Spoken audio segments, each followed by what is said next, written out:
तिच्या होणाऱ्या नवऱ्याचा म्हणजे सचिनचा कॉल पाहून सीमा घाबरली. फोन रिसीव करताच सचिन म्हणाला, संध्याकाळी 5 वाजता तयार रहा. मला तुझ्याशी काही महत्त्वाच्या चर्चा करायच्या आहेत. मी तुला घ्यायला येईन. त्याने एवढे बोलून आणखी काहीही न बोलता फोन ठेवला. कोणती महत्त्वाची चर्चा करायची असेल हा विचार करून सीमा हलकीशी हसली.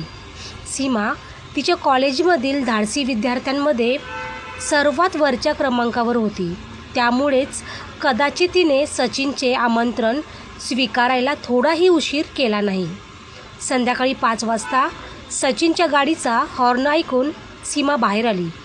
वेळेचे महत्त्व समजणे हेच सीमाचे वैशिष्ट्य होते.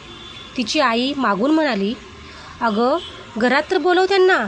पण तोपर्यंत सीमा निघून गेली होती. सचिन गाडीतून खाली उतरून तिची वाट पाहत होता. सचिन त्याच्या निळ्या ब्रँडेड जॅकेटमध्ये आणि जीन्समध्ये खूप देखणा दिसत होता. ती जवळ येताच तिला हाय म्हणत त्याने कारचा दरवाजा उघडला आणि तिला त्याच्या शेजारी असलेल्या पुढच्या सीटवर बसवले. गाडी निघाली तशी सीमामध्ये एक विचित्र उत्साहाची भावना आली. तरीही सचिनची शांतता सीमाला काहीशी अस्वस्थ करत होती. त्या शांततेचा सीमाला थोडा त्रास होत होता. रेस्टॉरंटच्या केबिनमध्ये पोहोचताच धाडसी सीमाचे मनही जोरजोरात धडधडू लागले. सचिनने आदराने खुर्ची पुढे ओढली आणि सीमाच्या बसण्याची वाट पाहू लागला. तुला काय आवडेल, थंड की गरम? सचिनने विचारले. सचिनच्या प्रश्नावर सीमा स्मितहास्य करत म्हणाली, तुम्हाला जे आवडेल ते. सचिन गंभीरपणे म्हणाला, हे बघ सीमा, मला तुझ्याशी काही गोष्टी स्पष्ट करायच्या होत्या. मला खात्री आहे मला काय म्हणायचे आहे ते तुला समजले असेल. काही प्रश्नार्थक नजरेने सीमाने सचिनकडे पाहिले. तेव्हा तो म्हणाला, आईने तुला तिची सून म्हणून स्वीकारले आहे. ती नेहमीच तुझं कौतुक करत असते. तू तिला पूर्णपणे खुश केलं आहेस. पण माझी अडचण काहीतरी वेगळी आहे. मी दुसरीकडे कुठेतरी गुंतलो आहे. सचिनच्या शेवटच्या शब्दाने सीमाला मोठा धक्का बसला की ती म्हणाली, अहो. पण लगेच स्वतःला सावरत सीमा म्हणाली, मग अडचण काय आहे? तुम्ही लग्न करायला मोकळे आहात. मी तुमच्यावर कोणतेही बंधन घातलेले नाही. शिवाय लग्नाचा प्रस्ताव तुमच्याकडूनच आला होता आम्हाला. आम्ही तर आलो नव्हतो तुमच्याकडे. हे बोलताना तिच्या आवाजात काहीसा कठोरपणा दिसत होता. हीच तर समस्या आहे सीमा. मी माझ्या आईचा एकुलता एक मुलगा आहे. काहीही न विचार करता मी तिला वचन दिले होते आणि आता तर मी हे वचन मोडले तर ती घर सोडून गावी निघून जाईल. आमच्या गावी तिथे एक घर आहे. माझी आई खूप हट्टी आहे आणि तुला तर हे माझ्यापेक्षा चांगले माहीत आहे. वडिलांच्या मृत्यूनंतर आईने तुलाही माझ्यासारखेच हे बंधन स्वीकारण्यास भाग पाडले आहे. आई सांगत होती की तुला मुक्त जीवन जगायचे आहे. ते सत्य नाही का? सचिनच्या प्रश्नावर सीमा हसली. अरे वा, हे किती विचित्र आहे. मला लग्न करायचे नव्हते की तुमच्यासाठी आनंदाची गोष्ट आहे. सचिन उत्साहाने म्हणाला, हे अगदी तसेच आहे सीमा. आपल्या दोघांनाही या लग्नासाठी भाग पाडण्यात आले आहे. आता परिस्थिती जशी आहे की जर आपण लग्न केले तर मला त्याचे परिणाम भोगावे लागतील. आता परिस्थिती अशी आहे की जर आपण लग्न केले तर माझ्याशिवाय माझ्याकडे जे काही आहे ते एक पत्नी म्हणून सर्व तुझे आहे. तू तुझ्या प्रत्येक गरजेची पूर्ण काळजी घेईन. मी त्या बदल्यात काही अपेक्षा तुझ्याकडून करणार नाही. पण हो, कधीकधी पार्ट्यांमध्ये आपण एक आनंदी यशस्वी पती-पत्नी आहोत असे दाखवायचा अभिनव करावा लागेल. या सगळ्या त्रासाच्या बदल्यात मी तुला दरमहा पॉकेट मनी देईन. मला सांग, याबद्दल तुला काय वाटतंय? खूप खूप धन्यवाद. सीमाचा आवाज सचिनला समजला नाही. कशासाठी धन्यवाद? तुम्ही मला जे पॉकेट मनी देत आहात त्याबद्दल तुमचे आभार मानायला नको का? शिवाय तुम्ही हे सर्व अगदी स्पष्टपणे सांगितले आहे. जर सांगितलं नसतं तर मी तुमचा द्वेष केला असता. आणि आता मी तुमची परिस्थिती आणि दृष्टिकोन समजून घेण्याचा प्रयत्न करेन. सचिनने सीमाकडे हसत हसत पाहिले. मग म्हणाला, तू विचार कर. तू एक मुक्त स्वभावाची मुलगी आहेस. मी तुला सर्व प्रकारचे स्वातंत्र्य देईन आणि त्या बदल्यात स्वतःसाठी ही स्वातंत्र्य मागेन. आपण दोघं चांगलं मित्रासारखे एकत्र राहू शकतो ना? सचिन, तुम्ही इतके स्वातंत्र्यवाले असूनही तुम्हाला तुमच्या आवडीचा जोडीदार सापडला नाही, ही आश्चर्यकारक नाही का? मी तुमच्या आईकडे शिफारस करेन. कदाचित ते माझ्याशी सहमत असतील, सीमा म्हणाली आणि ती खुर्चीवरून उठू लागली. मग सचिन लगेच म्हणाला, नको सीमा, असं अनर्थ करू नकोस. आईची पूजापाठ तर तुला माहीतच आहे. ती या आयुष्यात कधी परदेशी, दुसऱ्या धर्मीय, मांसाहारी व्यक्तीला स्वीकारू शकेल का? मी तिचं स्वप्न उद्ध्वस्त करून तिला मरण्यापूर्वीच तिचा नाश करू शकत नाही. सीमा थोडीशी कडवटपणे म्हणाली. मग तू लग्न आणखी काही वर्ष पुढे का ढकलत नाहीस? तुला माझ्याकडून काय अपेक्षा आहेत? माझी स्वतःची काही स्वप्न आणि आयुष्य पण आहे. मी ती तुझ्यासाठी का बलिदान करू? सीमा रेस्टॉरंटमधून बाहेर पडली आणि स्वतःशीच म्हणाली, काय मूर्खपणा आहे हा. मी त्यांच्या बाजूने निर्णय का घेऊ? हे स्वतःला काय समजतात? सचिन सीमाला दारापाशी सोडून निघून गेला. सीमा तिची पर्स बाजूला फेकून देऊन बेडवर कोसळली. तिची सर्व बुद्धी हरवली होती. ढोंगी कुठला, त्याची आईसाठी मी स्वतःचे बलिदान का देऊ? पण सचिनचे व्यक्तिमत्व तिच्या मनात वारंवार येत राहिले आणि तिला त्रास देत राहिले. एकमेव श्रीमंत वडील असलेल्या सचिनकडे परदेशातली सॉफ्टवेअर इंजिनिअरिंगची पदवी होती आणि हे काय कमी आकर्षण होते? सचिनच्या आईने मध्यमवर्गीय कुटुंबातून असलेल्या सीमासाठी लग्नाचा प्रस्ताव ठेवला होता. तेव्हा सीमाची आई, वडील, भाऊ अभिमानाने आणि आनंदाने भरून गेले होते. कुटुंबातील मुलगी इतक्या मोठ्या कुटुंबात जाणार, यापेक्षा मोठा आनंद कोणता असू शकतो? सचिनचे घर सीमाच्या घराजवळच होते. सचिन शिक्षणासाठी परदेशात गेला होता. या काळात सीमाचे कुटुंब सचिनच्या घराजवळील एका भाड्याच्या फ्लॅटमध्ये राहायला गेले होते. सीमा सचिनच्या आईच्या खूप जवळ आली होती. सचिनचा एक मोठा बंगला होता. घरात 4-5 लोक काम करत होते. त्यांचा एकुलता एक मुलगा परदेशात गेल्यानंतर सचिनच्या आईने सीमावर तिचे सर्व प्रेम ओतले होते. ती प्रत्येक लहान मोठ्या कामांसाठी सीमावर अवलंबून राहत होती. सीमाने त्या घराची सून होण्याचे स्वप्न कधीच पाहिले नव्हते. पण सचिनच्या आईकडून सचिनबद्दल खूप काही ऐकून सीमाला असे वाटले की जणू ती त्याला खूप वर्षापासून ओळखत आहे. त्याची आई सीमाला सचिनच्या आवडीनिवडी सांगायची. सीमाला डॉक्टर बनून गावी जायचे होते. किती राहून गरिबांची सेवा करायची होती. पण सचिनच्या आईच्या प्रस्तावामुळे आणि विनंतीमुळे तिला आयुष्यभर लग्न न करण्याचे वचन घेता आले नाही. सचिनच्या आईने तिला शहरातच राहण्याचा सल्ला दिला.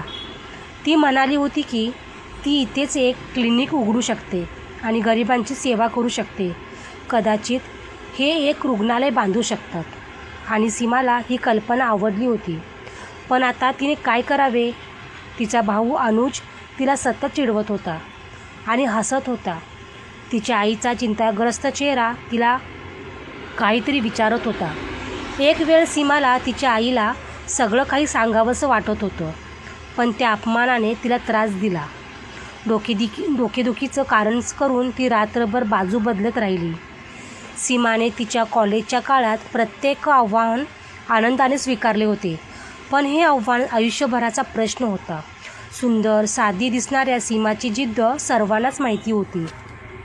पण आता तीच सीमा द्विधा मनस्थितीत होती. तिने काय करावे? सकाळी 8 वाजता तिला सचिनला निर्णय द्यायचा होता. हा निर्णय त्याच्या बाजूने नसावा. त्याचा अभिमान मोडलाच पाहिजे. हा विचार करून सीमा केव्हा झोपी गेली हे तिला कळलेच नाही. सकाळी अनुजने तिला हलवून जागे केले. दीदी, तू रात्रभर स्वप्न पाहत होतीस का? दाजींची आई आली आहे. सीमाने घाबरून चादर खाली फेकली. विस्कटलेली सीमा उठण्याआधीच सचिनची आई आत आली आणि तिने तिच्या कपाळाला हात लावला आणि काळजीने म्हणाली, ताप तर नाही ना? नाहीतर माझी सीमा कधीच इतक्या उशिरापर्यंत झोपत नाही. जवळजवळ सकाळचे 8 वाजले आहेत.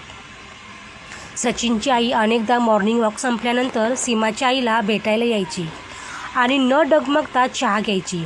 कधीकधी तर ती आपल्या स्वतःच स्वयंपाकघरात जाऊन आपल्या हाताने चहा बनवायची. तसे तर त्यांच्या घरचे स्वयंपाकघर खूप मोठे होते, पण ती कधीही स्वयंपाकघरात शिरली नाही. तेवढ्यात मोबाईलची रिंगटोन ऐकून सीमाची हृदय धडधडू लागले. अनुजने खोडकर हसून तिच्या हातात फोन दिला. फोनवर पलीकडून सचिनचा आवाज ऐकू आला. बोल सीमा. बरं मला सांग, तुला रात्री नीट झोप तर लागली ना? तू कोणता निर्णय घेतलास? मी तुझे अभिनंदन करू शकतो ना? हो धन्यवाद, असे म्हणत सीमा लगेच टेन्शनमध्ये आली. दुसऱ्या बाजूला सचिनचा आत्मविश्वास पूर्ण आवाज तिच्या कानात घुमला. धन्यवाद, मी तुझा ऋणी आहे सीमा, असे म्हणत सचिनने फोन कट केला. दरम्यान सचिनच्या आईचा चेहरा उजळला. ती सीमाच्या आईला म्हणाली, हे बघा, सकाळ होताच फोन आला. एक आपली वेळ होती जेव्हा आम्हाला लग्नानंतरच एकमेकांना पाहता येत होतं आणि बोलता येत होतं, असे म्हणत ती जोरजोरात हसली. त्यानंतर सीमा खूप व्यस्त झाली. सचिनची आई खरेदीला जात असे तेव्हा सीमालाही सोबत घेऊन जात असे आणि सचिन नेहमी सोबतच असायचा. सीमाला कधीकधी आश्चर्य वाटायचं की सचिन इतक्या सहजपणे तितका चांगला अभिनय कसा करत असेल. साखरपुड्याच्या निमित्ताने सचिनने आग्रह धरला की सीमाने तिच्या आवडीची अंगठी स्वतः निवडावी. सचिनसोबत अंगठी खरेदी करण्यासाठी तिथे उभी असलेली सीमा उपवासाने म्हणाली, तुम्हाला तर याचा पहिला अनुभव असेलच, मग तुम्ही पुन्हा आणखी खरेदी करण्याबद्दल इतका उत्साह का दाखवत आहात? मग सचिनने सीमाच्या पसंतीची मान्यता मिळवल्यानंतरच अंगठी खरेदी केली. अंगठी घालताना सचिन खूप शांत होता, पण जेव्हा त्याच्या हाताचा स्पर्श सीमाच्या हृदयाला भिडला तेव्हा ती घाबरली. लग्नाचा दिवसही आला. सीमाला स्वतःवर पूर्ण विश्वास होता. तिने सचिनच्या गुपितबद्दल कोणालाही सांगितले नाही. वराच्या पोशाखात सचिन सर्वांच्या कौतुकाचा आणि इतरांच्या मत्सराचा विषय बनला. लग्नाच्या पहिल्या रात्री इच्छा नसतानाही सीमा एका सुसंस्कृत विचारामध्ये दृढ आणि लाजाळू वधूसारखी बसून राहिली. पोलीस प्रवेश करतात सचिन विनोदी स्वरात म्हणाला, अरे हे काय आहे? तू तर खरोखरच नवीन वधूसारखी दिसतेस, पण आपण मित्र आहोत हे आठवते ना? सीमाला लाजेने रडावेसे वाटले.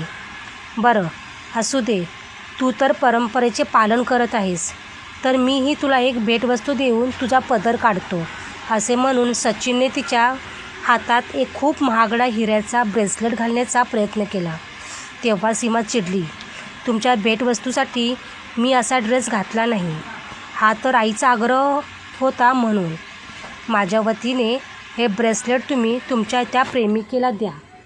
सचिन हसला आणि जबरदस्तीने तिचे हात धरले आणि त्यावर ते ब्रेसलेट घालत म्हणाला, तुला त्याची काळजी करण्याची काही गरज नाही सीमा, मी ते स्वतः सांभाळेन. जळत्या बाणाप्रमाणे सचिनच्या त्या विधानाने सीमाची हृदय आणि आत्मा जाळून टाकले. रागाने ब्रेसलेट काढून सीमा खाली अंथरलेल्या कार्पेटवर जाऊन झोपली. सचिनने प्रेमाने हाक मारली, सीमा, आपल्या करारात असे तर काही नव्हते आणि तरीही हा बेड बराच मोठा आहे. नको, मला खाली झोपण्याची सवय आहे, सीमा म्हणाली. पण सचिनने अगदी सहजपणे तिला उचलून बेडवर झोपवले आणि म्हणाला, सीमा, तुला येथे थोडासाही त्रास व्हावा असं मी स्वप्नातही विचार करू शकत नाही. दुसऱ्या दिवशी घरी सचिनची मावशी आणि मामी उत्सुकतेने सीमाचा चेहरा पाहत होत्या. तिचा अपमान आणि लाजेने लाल झालेला चेहरा आणि सचिनच्या आनंदी चेहऱ्याने त्यांना आश्वस्त केले. त्यांचे विनोद सीमाला खूप भावले. स्वतःवर संयम ठेवत सीमा लहान मोठ्या सर्व विधी पूर्ण करत राहिली. या सर्व विधीमध्ये सचिनचा सहभाग पाहून सीमाला हेवा वाटत होता. ती विचार करत होती की पुरुष किती ढोंगी असतात. बाहेरून आज्ञाधारक असल्याचे भासवतात, पण आतून किती धूर्त असतात. जर तिने सचिनच्या आईला सर्व काही सांगितले तर? मग सचिनचा घाबरलेला चेहरा आठवून तिने मोठ्या कष्टाने तिच्या ओठांवर आलेले हास्य दाबले. घरी सगळं सुरळीत आणि सामान्य चाललं होतं. आई सचिनला म्हणाली, सीमाला मालदीवला घेऊन जा. एकांताच्या कल्पनेने घाबरलेली सीमा विचारात पडते आणि मग आईला विनवणी करणाऱ्या शब्दात म्हणते, नाही आई, मी तुम्हाला इथे एकटी सोडून कुठेही जाणार नाही. सीमाचे बोलणे ऐकून सचिन हसायला लागला. सचिनच्या वाईट माझ्यामुळे सीमा संतापली. तिला वाटत होते की सचिनच्या त्या प्रेमिकाबद्दल काही कळावे, पण सचिनने सीमाशी कधीही त्या विषयावर चर्चा केली नव्हती. तरीही सचिनची अनोळखी प्रेमिका सीमासोबत प्रत्येक क्षण एन्जॉय करत होती. रात्री सचिनने विचारले, काय सीमा, मी खरोखरच तुझ्यासाठी इतका कठीण आहे का की तुला माझ्यासोबत बाहेर फिरायला जायच्या कल्पनेनेच तेवढ्या थंडीत एवढा घाम फुटला आहे? सीमा शांत राहिली आणि म्हणाली, जरी हे खरे असले तरी त्यात चूक काय आहे? तुम्ही माझ्यासोबत असतानाही सर्व वेळ दुसऱ्यांसोबत असता, हे खरे नाही का? आणि तसेही आपल्या करारात तर तुम्ही बोललाच नाही का? असे बोलून सीमा बाजू बदलून झोप आल्याची नाटक करू लागली. दुसऱ्या दिवशी सीमाचे एक मित्र डॉक्टर आनंद तिला भेटायला आले. सीमाच्या लग्नाच्या वेळी डॉक्टर आनंद अमेरिकेत एका परिषदेत सहभागी होण्यासाठी गेले होते. सीमाला तो मित्र म्हणून खूप आवडायचा. सीमाने सचिनची डॉक्टर आनंदशी ओळख करून दिली आणि त्यांच्याशी गप्पा मारण्यात इतकी व्यस्त झाली की जणू काही सचिन तिथे उपस्थित नव्हताच. डॉक्टर आनंद निघून जाताच सचिनने गुदमरलेल्या आवाजात म्हटले, जर तुला तो इतका आवडला आहे तर तू त्याच्याशीच लग्न का केले नाहीस? सीमा अगदी शांत आवाजात म्हणाली, आपल्या ज्याच्यावर खूप प्रेम असतं त्याच्याशीच आपण लग्न करावं हे तर आवश्यक नाही ना. हे ऐकताच सचिनला राग आला आणि तो बाहेर गेला. आनंद आता जवळजवळ दर दुसऱ्या किंवा तिसऱ्या दिवशी सीमाच्या घरी येऊ लागला. सचिनच्या आईला त्याचा विनोदी स्वभाव खूप आवडायचा. म्हणूनच त्याच्या आईच्या आग्रहाखातर रुग्णालयात जाण्यापूर्वी डॉक्टर आनंद अनेकदा त्यांना भेटायला त्यांच्या घरी यायचे आणि सचिनच्या आई सीमासोबत कॉफी पित असे. परत येताना डॉक्टर आनंद कधीकधी सचिनलाही भेटायचे. डॉक्टर आनंदचे रोज घरी येण्याचा हा परिणाम झाला की सचिन ऑफिसमधून लवकर घरी परतू लागला. दरम्यान सीमाने परिस्थितीशी जुळवून घेतले होते. उत्सव आणि कार्यक्रमामध्ये तिची लोकप्रियता वाढत चालली होती. कधीकधी पार्ट्यांमध्ये चाहत्यांनी वेढलेल्या सीमाला शोधणे सचिनसाठी कठीण होऊ लागले होते. जेव्हा डान्स पार्टी खूप छान व्हायच्या तेव्हा सीमा सचिनला सोडून दुसऱ्या कोणासोबतही नाचायला सुरुवात करायची. सीमाचा आवाज इतका गोड होता की जणू काही तिच्या गाण्यांमध्ये तिचे दुःख प्रतिबिंबित होत होते. एक दिवशी तिने एका पार्टीत गाणे गायले सुद्धा. यावर सचिन तिला म्हणाला, मला माहीतच नव्हते की तू इतकी छान गातेस. सचिनने पहिल्यांदा तिची प्रशंसा केल्याचं ऐकून सीमाला खूप आनंद झाला. ती शांत स्थिर आवाजात म्हणाली, मी कोण आहे हे जाणून घेणे ही आपल्या कराराची अट नव्हती. मग हे दुःख का? सचिन ऑफिसमध्ये जाताना सीमा म्हणाली, सचिन, जर मी क्लिनिक न उघडता एखाद्या मोठ्या हॉस्पिटलमध्ये नोकरी केली तर तुम्हाला काही हरकत तर नाही ना? सचिन कठोरपणे म्हणाला, का? घरी डॉक्टर आनंदला भेटायला काही हरकत आहे का? पण तुला कदाचित त्याच्यासोबत काम करायचे असेल. जर पॉकेट मनी कमी पडत असेल तर आणखी वाढवली जाईल. पण तुझे हॉस्पिटलमध्ये काम करणे हे मी कधीच स्वीकारणार नाही. ठीक आहे, मी जवळच एक क्लिनिक उघडेन. आणि हो, तुम्ही मला दिलेला पॉकेट मनी मी कधीही वापरला नाही. मला वेळ घालवणे कठीण जाते. असे म्हणून सीमा बाणासारखी खोलीतून बाहेर पडली. दुसऱ्या दिवशी सचिन ऑफिसमधून परत येतात तो त्याच्या आईला म्हणाला, मी 10 दिवसाची रजा घेऊन आलो आहे.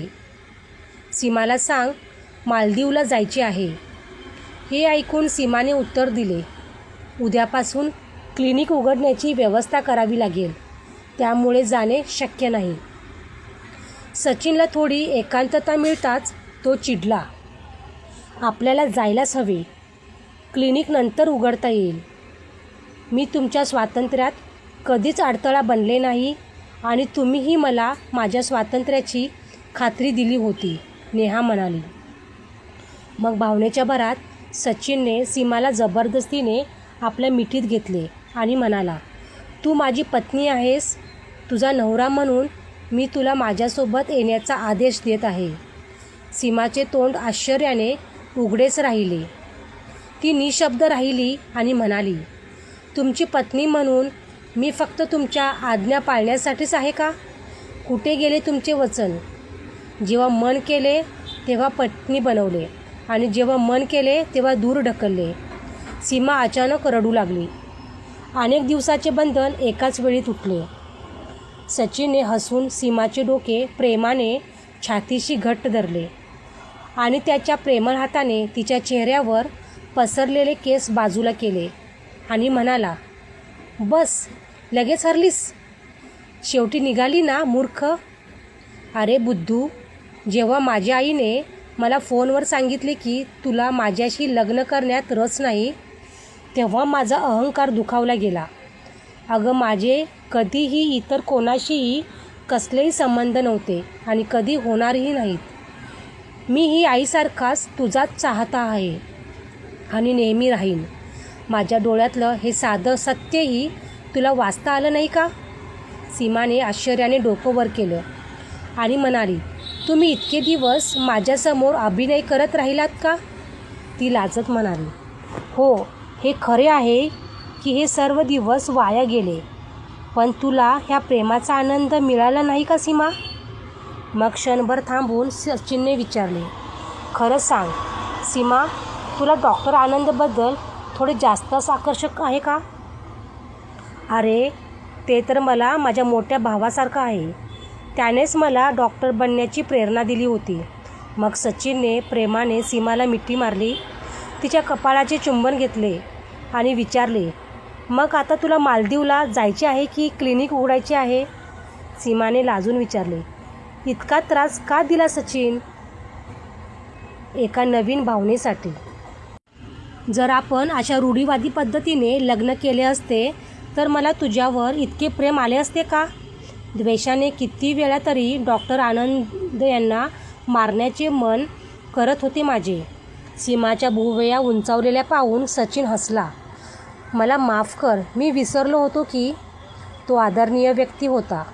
खरंच मी अनेकदा तुला मिठी मारण्याची इच्छा मनात बाळगत होतो. पण जेव्हा मी परदेशात होतो तेव्हाच मी ठरवले होते की जोपर्यंत तुला माझ्यावर प्रेम होत नाही तोपर्यंत मी असाच सामान्य भारतीयसारखा नवरा म्हणून राहीन. मग त्याने हसत सीमाला चिडवले, मग कसे झाले आपले घरचे हनीमून? तुमच्या हनीमूनची तर आई माहीत नाही काय विचार करत असतील, असं म्हणत सीमा स्वतःला सोडून खाली पळाली. धन्यवाद.